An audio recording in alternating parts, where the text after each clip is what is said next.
Hi friends, இப்பொழுது நாம் செண்பகராமநல்லூர் ஊராட்சி பற்றி பார்க்கலாம். இந்த செண்பகராமநல்லூர் ஊராட்சியில் நிறைய கல்வெட்டுக்கள், பல அதிசய நிகழ்ச்சிகள் இருக்கின்றன. அது பற்றி நாம் இந்த பதிவில் பார்க்கலாம். செண்பகராமநல்லூர் ஊராட்சி தமிழ்நாட்டின் திருநெல்வேலி மாவட்டத்தில் உள்ள நாங்குநேரி ஊராட்சி ஒன்றியத்தில் அமைந்துள்ளது. இந்த ஊராட்சி நாங்குநேரி சட்டமன்ற தொகுதிக்கும் திருநெல்வேலி மக்களவை தொகுதிக்கும் உட்பட்டதாகும். இந்த ஊராட்சி மொத்தம் 7 ஊராட்சி மன்ற தொகுதிகளை கொண்டுள்ளது. இவற்றில் இருந்து 7 ஊராட்சி மன்ற உறுப்பினர்களை தேர்ந்தெடுக்கின்றனர். 2011ஆம் ஆண்டு இந்திய மக்கள் தொகை கணக்கெடுப்பின்படி மொத்த மக்கள் தொகை 2215 ஆகும். இவர்களில் பெண்கள் 1139 பேரும் ஆண்கள் 1076 பேரும் உள்ளனர். 2011ஆம் ஆண்டு இந்திய மக்கள் தொகை கணக்கெடுப்பின்படி இப்பொழுது நாம் பார்த்தோம். இந்த செண்பகராமநல்லூர் ஊராட்சி வயல்வெளிகளுக்கு நடுவே இயற்கை எழிலுடன் ஸ்ரீ ஜெகநாத பெருமாள் கோவில் அமைந்துள்ளது. 1000 ஆண்டுகளுக்கு முற்பட்டதாக வைணவ ஸ்தலமான ஜெகநாத பெருமாள் கோவில் பழங்கால கலை பொக்கிஷம் என்றால் அது மிகை ஆகாது. ஆன்மீகம் மற்றும் கலைகளின் கருவூலமாக திகழும் இந்த கோவில் அலங்கார பிரியரான இந்த பெருமாள் ஜெகநாத பெருமாள் ஸ்ரீதேவி மற்றும் பூதேவியுடன் கம்பீரமாக வீற்றிருந்து பக்தர்களுக்கு அருள் பாலித்து வருகிறார். முன்னொரு காலத்தில் கேரளாவை ஆட்சி செய்து வந்த செண்பகராமவர்மன் பூரியில் உள்ள ஜெகநாத பெருமாள் கோவிலுக்கு சென்றுவிட்டு கேரளா திரும்பும் வழியில் இந்த பகுதியில் தங்கியிருந்தார். அப்பொழுது இரவில் தூங்கிக் கொண்டிருந்த மன்னரின் கனவில் தோன்றி ஜெகநாத பெருமாள் பூரியில் இருப்பது போலவே இங்கு தனக்கு கோயில் எழுப்புமாறு ஆணையிட்டார்.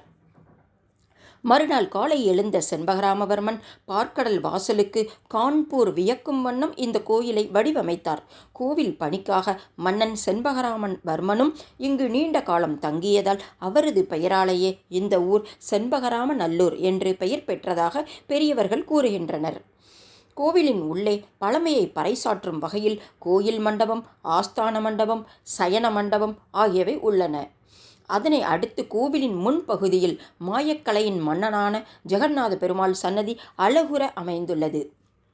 கோயிலை சுற்றி வலம் வர உட்பிரகாரங்களும் வெளிப்பிரகாரங்களும் வடிவமைக்கப்பட்டுள்ளது. இங்கு ஆஞ்சநேயருக்கு தனி சன்னதி உள்ளது. ஜெகநாத பெருமாள் சன்னதியில் விஸ்வக்சேனர் எழுந்தருளியுள்ளார். இந்த கோவிலில் ஆஸ்தான மகா மண்டபங்களில் உள்ள சிலைகள் கண்களை கவரும் வகையில் மிகுந்த கலை நுட்பத்துடன் காணப்படுகின்றன. துவாரபாலகர்கள் சிலையில் நரம்புகள் தத்ரூபமாக வடிவமைக்கப்பட்டுள்ளன.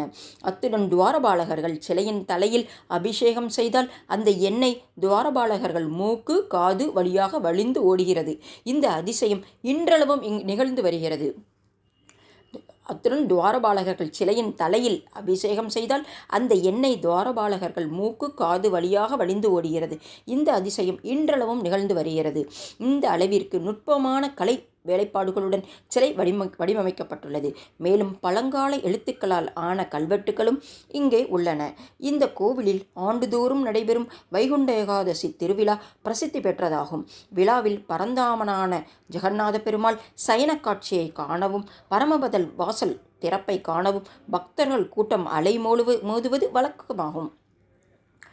பரமபதல் வாசல் திறப்பை காணுவதற்காக பக்தர்கள் கூட்டம் அலைமோதுவது வழக்கமாக இருக்கின்றது. இந்த செண்பகராமநல்லூர் கோவிலில் புரட்டாசி மாத சனிக்கிழமைகளில் கருட சேவை நிகழ்ச்சி, அனுமன் ஜெயந்தி, திருக்கார்த்திகை, தீப விழா, சித்ரா பௌர்ணமி விழா, வைகாசி விசாகம், மார்கழி திருப்பள்ளி எழுச்சி விழா கோலாகலத்துடன் நடைபெற்று வருகிறது.